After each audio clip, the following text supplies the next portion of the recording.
রাজনৈতিক দলগুলোর মধ্যে শুধু ক্ষোভ নয়, সরকারের কর্তা ব্যক্তিদের মধ্যে ক্ষোভ আছে, উপদেষ্টাদের মধ্যে ক্ষোভ আছে।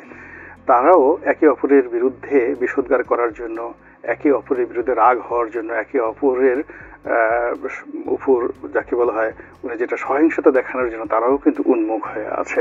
রাজনৈতিক দলগুলোর মধ্যে যারা ক্ষমতায় যাবে, এই মুহূর্তে যারা ক্ষমতায় প্রত্যাশী, তাদের মধ্যে একটা ক্ষোভ কাজ করছে। ছোট বড় রাজনৈতিক দলের মধ্যে একটা মনস্তাত্ত্বিক যাকে বলা হয় দূরত্ব কাজ করছে, বিক্ষোভ কাজ করছে। এবং এটার পেছনে মূলত যারা এখন এই মুহূর্তে রাষ্ট্র ক্ষমতায় আছে তাদের অনভিজ্ঞতাই যাকে বলা হয় দায়ী। গেঞ্জি মানে যে রাজনৈতিক দলের আসলে যোগ্যতা একটু গেঞ্জি হওয়ার, তাকে কোট বানাইয়া ঘুরানো হচ্ছে, যার মোজা হওয়ার দায়িত্ব তাকে টুপি বানাই দেওয়া হচ্ছে। ফলে কি হলো কি, ওখানে বসে অনেকগুলো ক্ষোভ বিক্ষোভ তৈরি হচ্ছে। বাংলাদেশের প্রেক্ষাপটে জামায়াত ইসলামের আমির, ঠিক আছে, জামায়াত ইসলাম আমিরের সঙ্গে সালাউদ্দিন সাহেবের একটা বৈঠক হতে পারে, কিন্তু তার সঙ্গে একেবারে তাসনিম যারা বা এনসিবির একেবারে তরুণ প্রজন্মের যারা আক্তার যারা আছেন তাদের সঙ্গে একত্রে বসিয়ে তিনটা পার্টিকে একই পাল্লায় ওজন করাটা আসলে বাংলাদেশের রাজনীতির সংস্কৃতিতে কখনই ঘটেনি। আমাদের দেশের রাজনীতিতে ছোট হোক বড় হোক, একটা রাজনৈতিক দলের যারা ধরেন একসময় কমরেড মোহন সিং ছিলেন, তো তাকে কিন্তু ওভাবেই মূল্যায়ন করা হতো। ইভেন গোলাম আজম সাহেব ছিলেন, তাকে কিন্তু ওইভাবেই আমাদের এই সমাজ রাষ্ট্র মূল্যায়ন করেছে।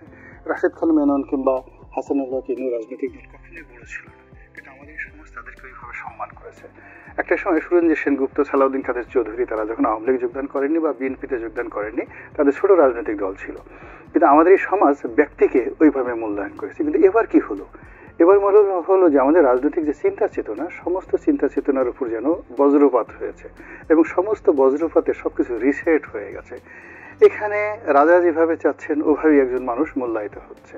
এর ফলে কি হলো, উনি যেটা বলেছেন রাজনৈতিক দলগুলোর মধ্যে অনেক ক্ষোভ বিক্ষোভ। আমার তো ভয় হচ্ছিল যে ওই যে কমিটিটা হয় ঐক্যমতের কমিশনের কমিটি, ওখানে বসে মারামারি না লেগে যায়, ওখানে হাতাহাতি না লেগে যায়। এবং এখন পর্যন্ত সৌহার্দ্যপূর্ণ পরিবেশ দেখে, হ্যাঁ অত্যন্ত সৌহার্দ্যপূর্ণ। এর কারণ হলো ওখানে ভালো ভালো খাবার ছিল, অনেক সুন্দর সুন্দর খাবার ছিল। এই কারণে সামনে খাবার থাকার কারণে আর আগেও খেয়েছে পরেও খেয়েছে। আর মাঝে মধ্যে ফাঁকে ফাঁকে তারা গিয়ে যখন গলা শুকিয়ে যেত, ওখানে আমি জানি না কি কি খাবার, প্রিন্স ভাই বলতে পারেন, পোলাও কুরমা, কালিয়া কুপ্তা, সেরাটন, সোনার আগে অনেক ভালো ভালো খাবার হয়তো ছিল, কেননা এটা শাহী খাবার, শাহী মেহমান, রাজকীয় খাবার। রাজার খাবার তো প্রজার মতো হয় না, তো এই কারণে হয়তো ওখানে কিছু হয়নি। কিন্তু ওখানে যদি গরম থাকতো, আবহাওয়া যদি উত্তপ্ত থাকতো, প্লাস্টিকের চেয়ার থাকতো, আপনি দেখতেন এটা সর্বনাশ, কয়জনের নাকের বদনা যে কিভাবে ভেঙে গেছে তা নিয়ে রীতিমতো মহাকাব্য রচিত হতো।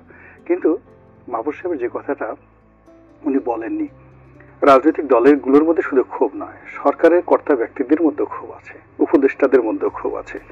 তারাও একে অপরের বিরুদ্ধে বিষোদ্গার করার জন্য, একে অপরের বিরুদ্ধে রাগ হওয়ার জন্য, একে অপরের উপর যাকে বলা হয় মানে যেটা সহিংসতা দেখানোর জন্য তারাও কিন্তু উন্মুখ হয়ে আছে।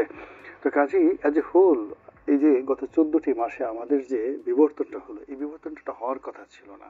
আমরা শেখ হাসিনার বিরুদ্ধে যারা লড়াই করেছি, সংগ্রাম করেছি, আমাদের সবারই সুদীর্ঘকালের একটা যাকে বলা ধারাবাহিকতা আছে। কেউ মামলা, কেউ মোকদ্দমা, কারো ব্যবসা বাণিজ্য থেকে শুরু করে অনেক কিছু, জীবনের স্বর্ণালীর সময় চলে গেছে।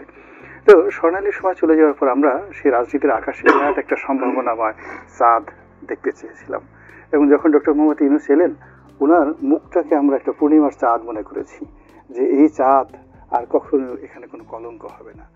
এখন দেখা গেল সেই চাঁদের দিকে চেয়ে থাকতে থাকতে আমরা কখন চাতক পাখির মতো সবকিছু হারিয়ে ফেলেছি। এখন নির্বাচন হবে কি হবে না, সংস্কার হবে কি হবে না, জুলাই সনদের স্বাক্ষর এটাকে যে করা হলো, এটা কি কেবলমাত্র একটা ফর্মালিটিস নাকি এটার কোনো আইনগত ভিত্তি আছে, এটা কি নাটক না এর কোনো রাজনৈতিক গুরুত্ব রয়েছে, আগে কি আমাদের দেশে গণভোট হবে নাকি পিআর পদ্ধতির নির্বাচন হবে, এই সমস্ত যে বিষয়গুলো নিয়ে আলাপ আলোচনা হচ্ছে, তার সঙ্গে সঙ্গে সেনা কর্মকর্তাদের বিচার, সেই বিচারে কেন প্রিজন ভ্যানে করে আনা হলো এবং